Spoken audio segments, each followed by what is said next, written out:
अस्सलामुअलैकुम व्यूअर्स, आपको अपने यूट्यूब चैनल में खुश आमदीद कहता हूँ। उम्मीद करता हूँ आप सब खैर खैरियत से होंगे। अक्सर लोग सवाल करते हैं कि हम दुआएं करते हैं और हमारी दुआएं कबूल नहीं होती हैं, तो उसके काफ़ी सारे रीज़न्स हैं।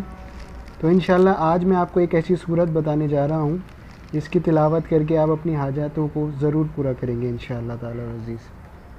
तो ये रिवायत बताता चलूँ, इमाम जाफ़र सादिक अलैहिस्सलाम हैं, वो फरमाते हैं कि जो शख्स सूरह हशर को हाजतों के पूरा होने और परेशानियों के दूर होने की नीयत से 40 दिन तक रोज़ाना एक मरतबा तिलावत करेगा तो उसकी हाजतें पूरी होंगी और दुआएं कबूल होंगी। लेकिन शर्त यह है कि इसमें एक दिन का भी नागा नहीं होना चाहिए।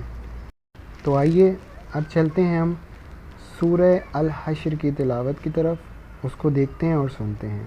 जज़ाकल्लाह। سبح لله ما في السماوات وما في الأرض وهو العزيز الحكيم. هو الذي أخرج الذين كفروا من أهل الكتاب من ديارهم لأول الحشر ما ظننتم أن يخرجوا وظنوا أنهم مانعتهم حصونهم من الله فأتاهم الله من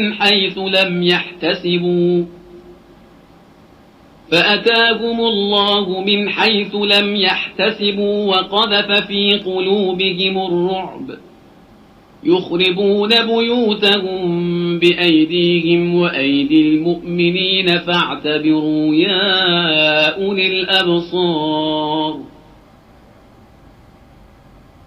ولولا أن كتب الله عليهم الجلاء لعذبهم في الدنيا ولهم في الآخرة عذاب النار. ذلك بأنهم شاقوا الله ورسوله ومن يشاق الله فإن الله شديد العقاب. ما قطعتم من لينة أو تركتموها قائمة على أصولها فبإذن الله وليخزي الفاسقين. وما أفاء الله على رسوله منهم فما أوجفتم عليه من خيل ولا ركاب ولكن الله يسلط رسله على من يشاء والله على كل شيء قدير.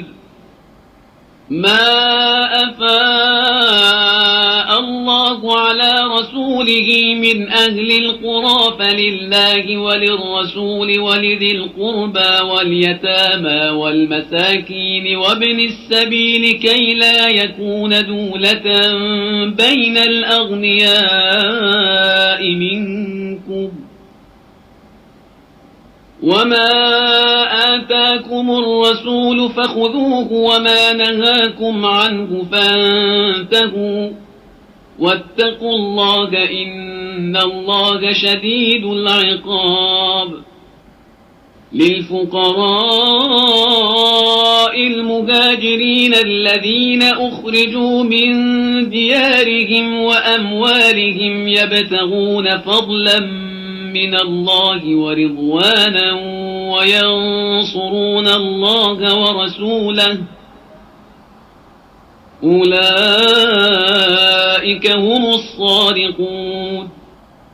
والذين تبوأوا الدار والإيمان من قبلهم يحبون من هاجر إليهم ولا يجدون في صدورهم حاجة مما أوتوا ويؤثرون على أنفسهم ولو كان بهم خصاصة ومن يوق شح نفسه فأولئك هم المفلحون.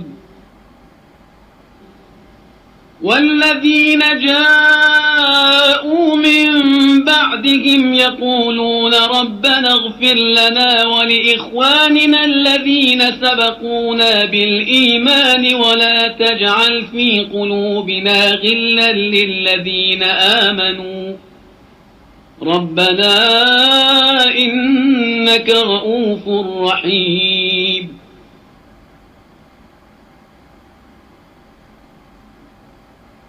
ألم تر إلى الذين نافقوا يقولون لإخوانهم الذين كفروا من أهل الكتاب لئن أخرجتم لنخرجن معكم ولا نطيع فيكم أحدا أبدا وإن قتلتم لننصرنكم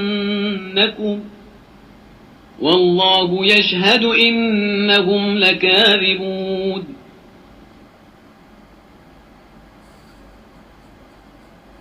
لئن أخرجوا لا يخرجون معهم ولئن قوتلوا لا ينصرونهم ولئن نصروهم ليولن الأدبار ثم لا ينصرون.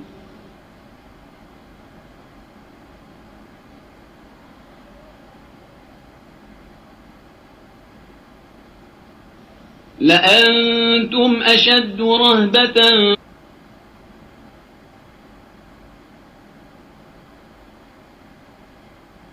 في صدورهم من الله ذلك بأنهم قوم لا يفقهون.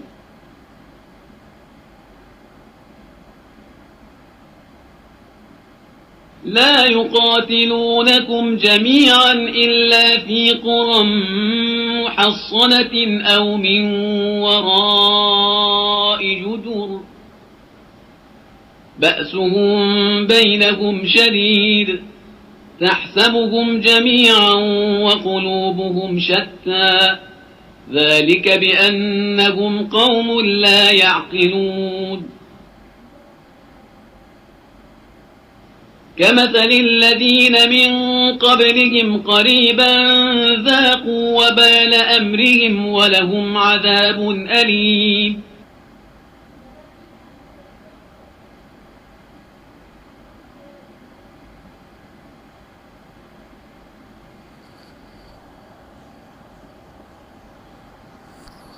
كمثل الشيطان إذ قال للإنسان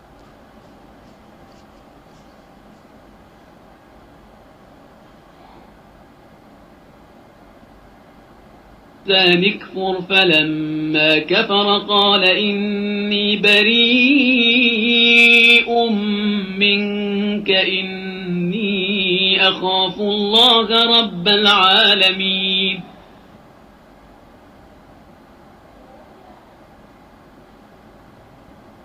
فكان عاقبتهما أنهما في النار خالدين فيها وذلك جزاء الظالمين.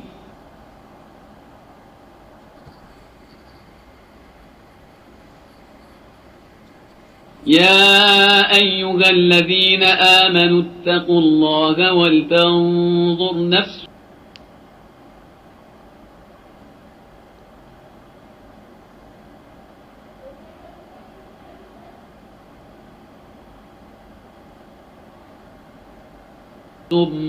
ما قدمت لغد واتقوا الله إن الله خبير بما تعملون.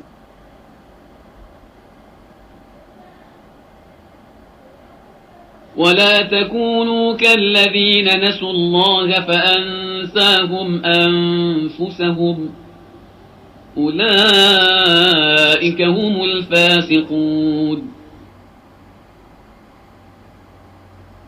لا يستوي أصحاب النار وأصحاب الجنة أصحاب الجنة هم الفائزون. لو أنزلنا هذا القرآن على جبل لرأيته خاشعا متصدعا من خشية الله وتلك الأمثال نضربها للناس لعلهم يتفكرون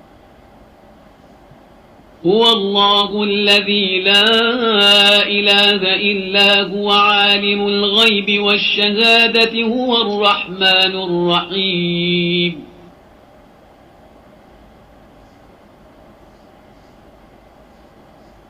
هو الله الذي لا إله إلا هو الملك القدوس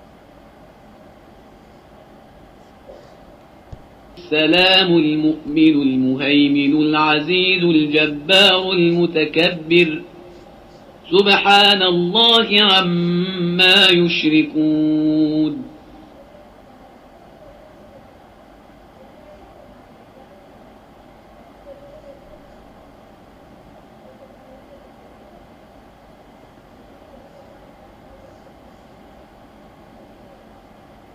هو الله الخالق البارئ المصور له الأسماء